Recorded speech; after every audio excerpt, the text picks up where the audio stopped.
I'm of that age, you know? It's starting to happen. I'm 56, right? Which, granted, this is too young to die of natural causes, but it's not too young to drop dead, right?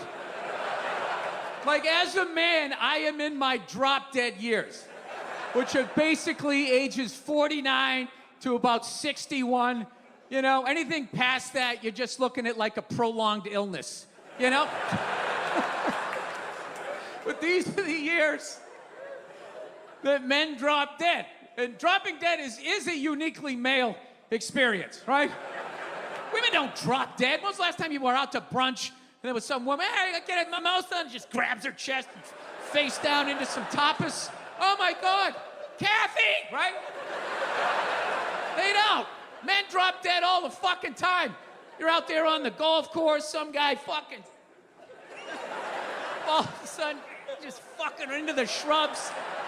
Another guy driving at you in a cart, his buddy just falls out the side. What happened? You know what happened. He never cried. That's what happened.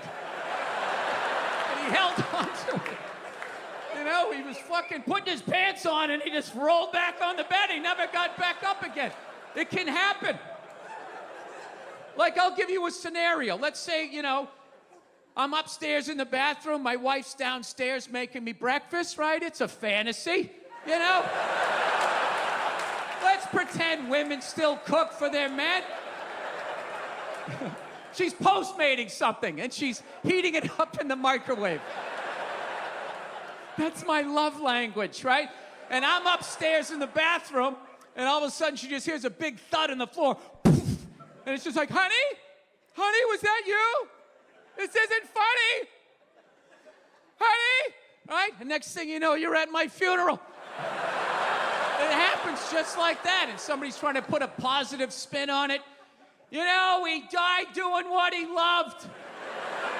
Trimming his pubes in the upstairs bathroom while listening to AC/DC.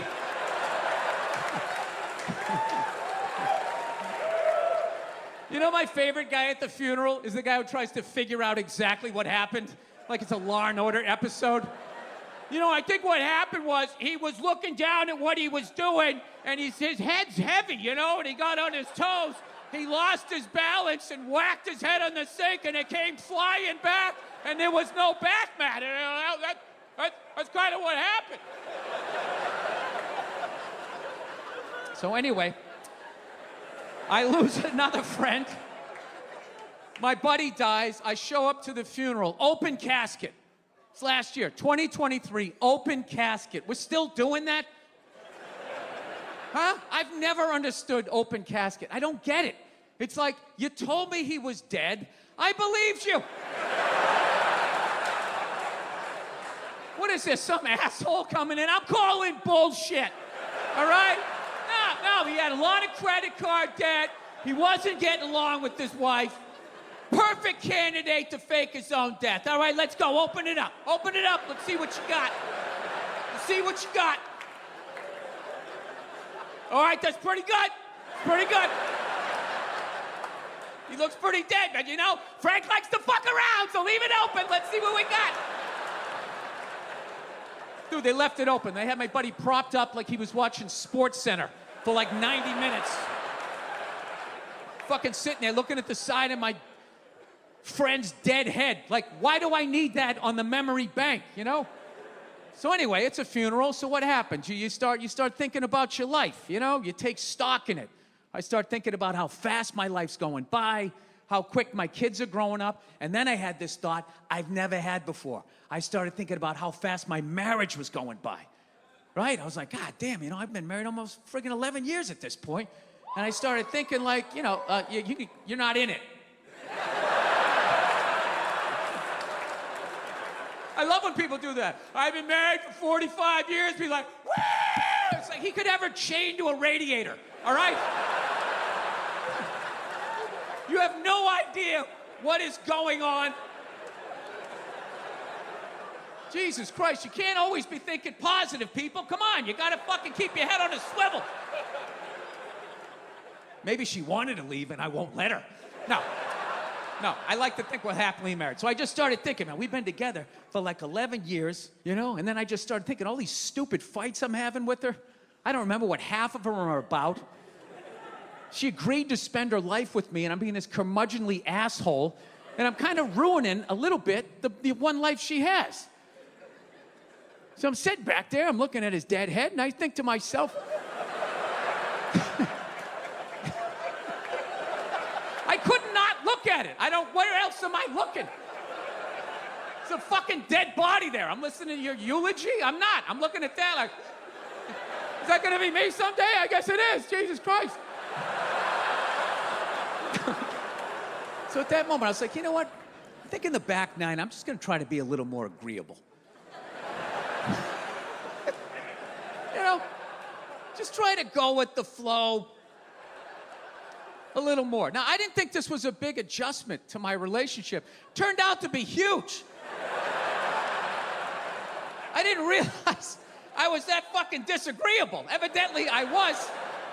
Because I quickly noticed, my wife talks to me in a regular voice, you know? She doesn't like what I say. She'll give me shit back. She breaks my balls or whatever. But I noticed, though, whenever she was going to ask me to do something with her that she thought maybe I didn't want to do, all of a sudden she would take on like this eggshelly kind of voice, you know? She'd be talking normally. You going out tonight? You gonna do some stand-up? All right, cool. Then all of a sudden she'd just be like, yeah, hey, listen. There's always some sort of inanimate object that she was playing with. Yeah, hey, wanted to talk to you about something, you know? Really like timid, like she was trying to figure out which wire to snip so the bomb wouldn't go off. Like, yeah, hey, listen, a friend of mine said there's a new restaurant that opened up right around the corner and it's supposed to be really good and I don't know, I was thinking maybe we could go out one night, you know, have a date night, see if it's actually as good as they say. Now, the old me would have been like, oh yeah, great, fantastic. I'm only on the road 41 weeks out of the year. God forbid I spend one fucking night on my own goddamn couch. I mean, Jesus Christ, why don't you just take me to LAX, stick me on a fucking plane and get me back out there? Am I even a person to you? Or am I just a fucking ATM machine? Is that what it is? Right? That was the old me. Yeah, no, that was the old me, but not new easygoing Bill. No siree. I just went like, all right, cool, sounds like fun. And she was like, really? And I was like, yeah. And I swear to God, she went, yay. And then she came over and she gave me the sweetest little peck on my cheek. Yeah, I felt that jolt of love you feel in the beginning of the relationship. Took me by surprise and she walked out of the room. I was like, wow, what was that? I want more of that in my relationship. I'm gonna try some more of this agreeing shit. This is pretty good. Yeah, so we go out. Yeah, we go out to dinner. We have a great time. In the next 2 weeks, it's a little more easy going, you know? It's a little more easy breezy there, right? And everything's fine. She's talking to me normal. And then a couple weeks goes by, and all of a sudden, once again, the eggshell voice. She just starts going, hey, something I've been meaning to talk to you about.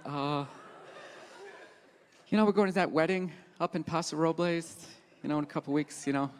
We're supposed to just kind of go right up and come right back down. Well, you know, I was just kind of thinking, you know, we both love wine country, and what if we just didn't come right back? What if we went up and maybe stayed an extra couple of days, you know? Take something that was going to cost $900, make it cost $4,000. I just thought maybe we could do something like that, get reconnected. And I just go, yeah, sure, you know? Sounds great. And she was just like, wow, you are being such a good sport lately. And now I'm waiting for that peck on the cheek, but it doesn't come, right? She just stands her ground. Because, you know, women, you give them an inch, they want to take a mile, right? So she's just standing there. And she's just kind of like, okay, cool, because I was also thinking, You know, it's not just the wedding, you know, there's like all these events around it. Like there's the night before, the drinks, you meet people, then the morning there's a brunch, then there's the wedding itself, and then the day after there's like a little pool party thing, and I was thinking, I don't know, you know, maybe we could go shopping and buy different outfits for each one of those events. So look at me. Obviously, I don't like to shop. I'm just not into this shit. But I went along with it. And I got to tell you, though, she was right. Right? I go up to Paso Robles. I hate picking out outfits. All of my outfits were laid out like I was some 8-year-old kid, you know? And I'm just sitting there like, this is my breakfast outfit. I'm going downstairs. I'm going to have waffles and some bacon, maybe even some pancakes. Now I have on my sport coat. Ooh, I'm a big boy. I'm going to talk about the environment and have some drinky poos, right? And, dude, we got along great. We looked great in the pictures. We ended up hooking up. We had a fantastic fucking time. And I've just been doing that. And I've never gotten along with her better. That's basically what it is. All you have to do to make them happy is just once a month agree to some shit that you would never fucking do. That they want to do, and they'll just be like happy as hell. Yes, exactly. Basically, what you guys are looking at here is a broken man. After 20 years, she finally got the saddle on my back. She's petting my neck. I'm like, I don't give a shit. Which way do you want me to pull the wagon? Yeah, that's all you gotta do. Agree to whatever dumb shit. And you can't just agree. You gotta be enthusiastic about it, you know? Like farmer's market. Oh boy, would I! Oh my goodness, is courting season? Well, shit, I'll hold the bag. I'll tape the game. Don't worry about it.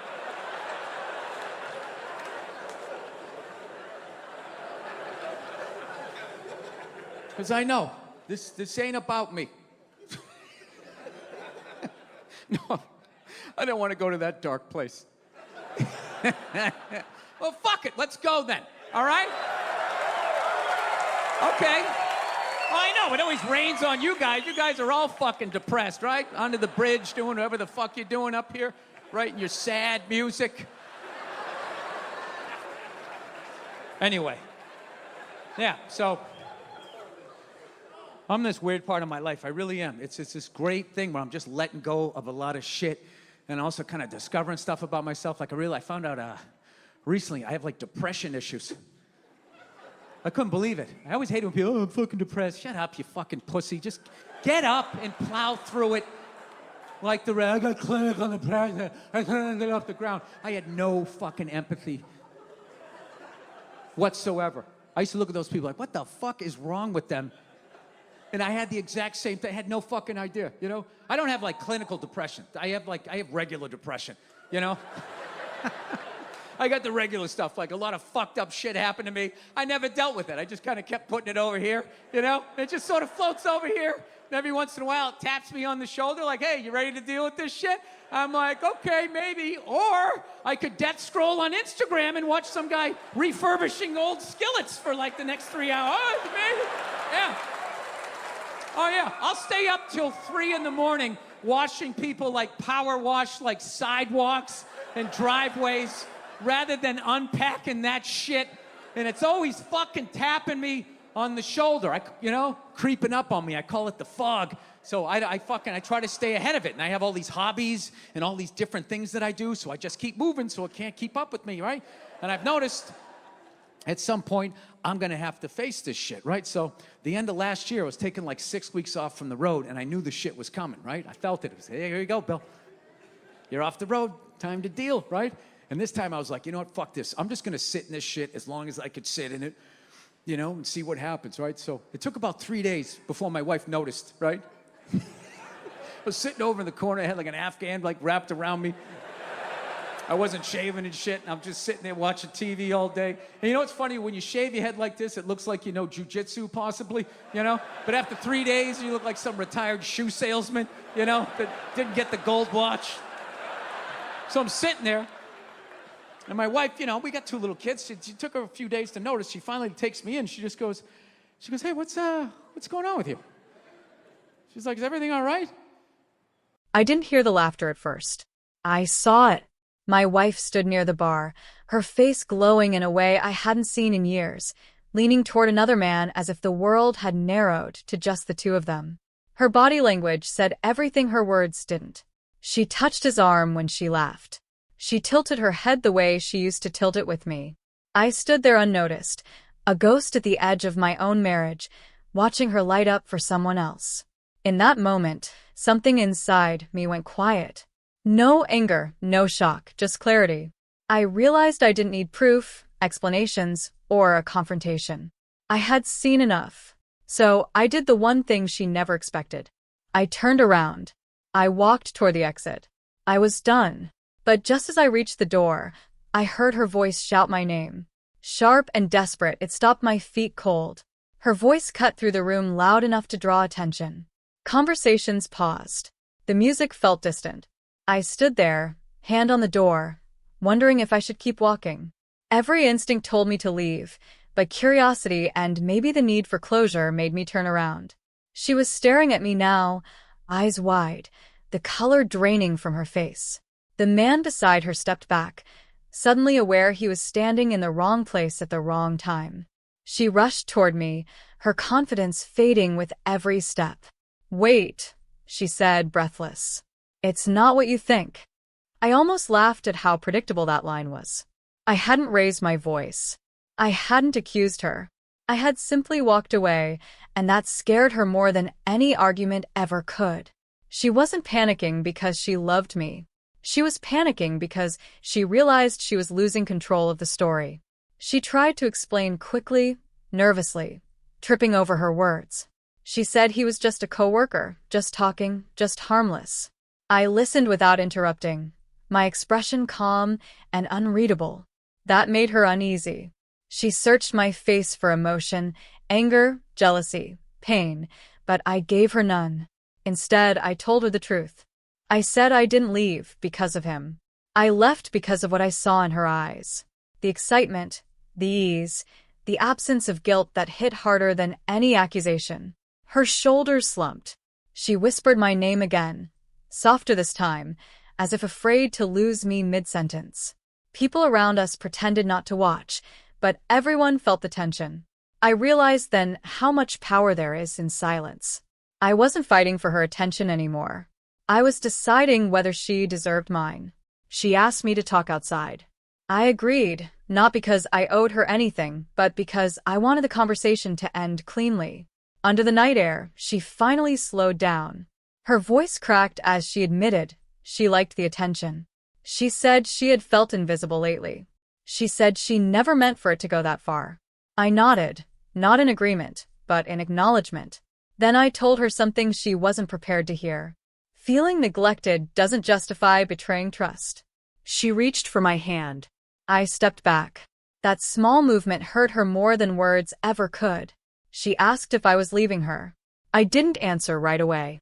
I looked at her, the woman I had built a life with, and realized that love without respect becomes a habit, not a partnership. I told her I had already walked away once that night.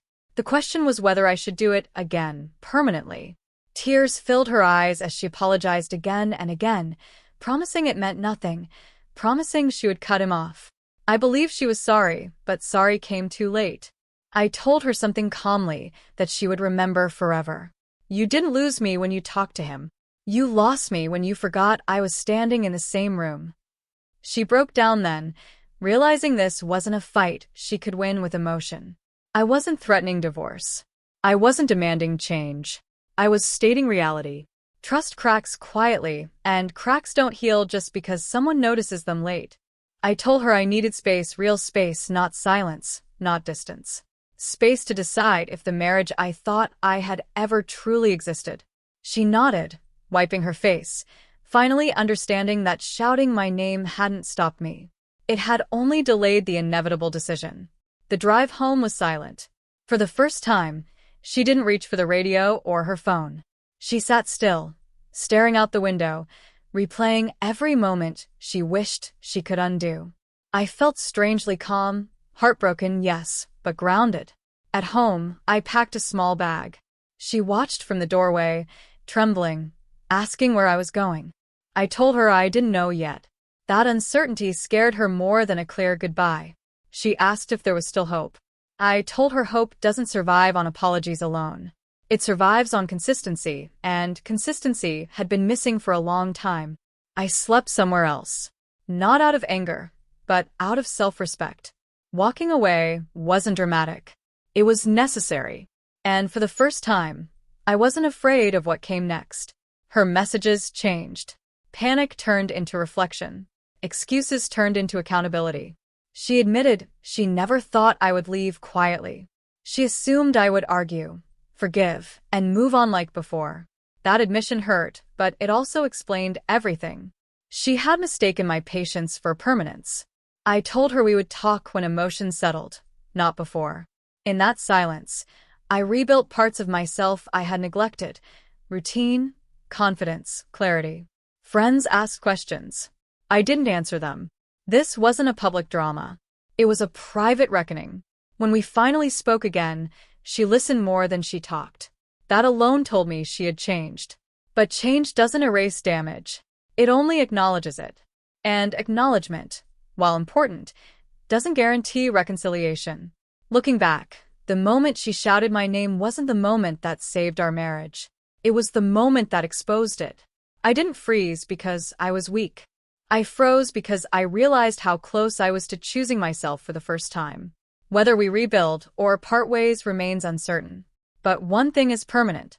She will never forget the night she saw me walk away without anger, without threats, without chaos.